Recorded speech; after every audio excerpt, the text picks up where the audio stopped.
Welcome back sa aking YouTube channel mga trops. Kung bago ka pa lang, please click the subscribe button at notification bell para lagi kang updated sa boxing news. Former welterweight champion Kit One-Time Thurman natanong patungkol sa usap-usapang pagbabalik ng ating 8th Division World Champion Manny Pacquiao sa ibabaw ng lona. Sa ngayon nga ay usap-usapan ang mga potensyal na laban para sa ating pambansang kamao. Andyan sila Tank Davis, Floyd Mayweather Jr. at Conor McGregor na kapwa magbibigay kay Pacquiao ng malalaking laban. Natanong si Thurman kung papayag ba ito na makipag-rematch kay Pacquiao kung yayayain siya nito at walang pag-aatubili na sumugot siya na oo. Pinuri naman ni Thurman si Manny sa pagiging matapang nito.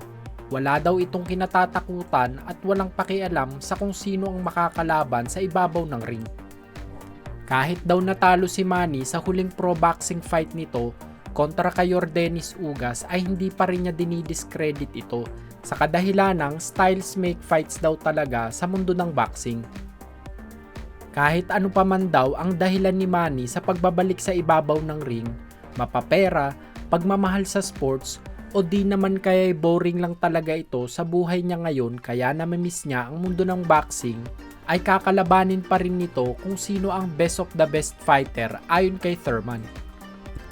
May paparating na laban si Kit One-Time Thurman mga trops kontra sa WBO Junior Middleweight Champion na si Tim Tszyu sa March 31 sa Las Vegas T-Mobile Arena, kaya panoorin natin yan mga trops.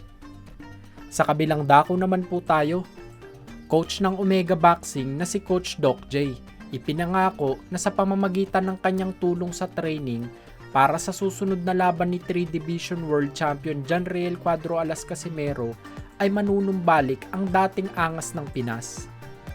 Sa interview ni Pau Salud kay Coach Doc J sa Pauka Sports YouTube channel ay natanong ito ni Pau kung siya na ba ang magiging head coach ni Casimero sa susunod niyang laban.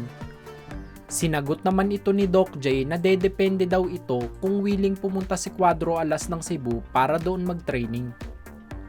Willing naman tumulong si Coach Doc J sa kampo nila Casimero para palabasin ang halimaw na bersyon ni Cuadro Alas.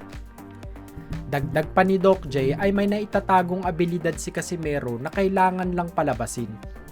Natanong naman ni Pau Salud si Coach Doc J sa kung anong mangyayari sa kapatid ni Casimero na si Jason Casimero aka Kuya Lods kung sakaling siya na ang magtitrain kay Alas, at sumagot ito na mananatili si Kuya Lod sa pagiging head coach at hindi niya papalitan ito.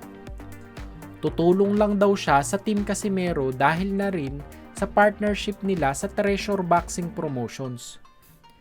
Natanong din ni Pau kung willing ba si Doc J na sumama ng bansang Japan para tulungan sa training si Casimero, at sumagot ito na kung hindi magiging conflict sa schedule niya ay sasama ito.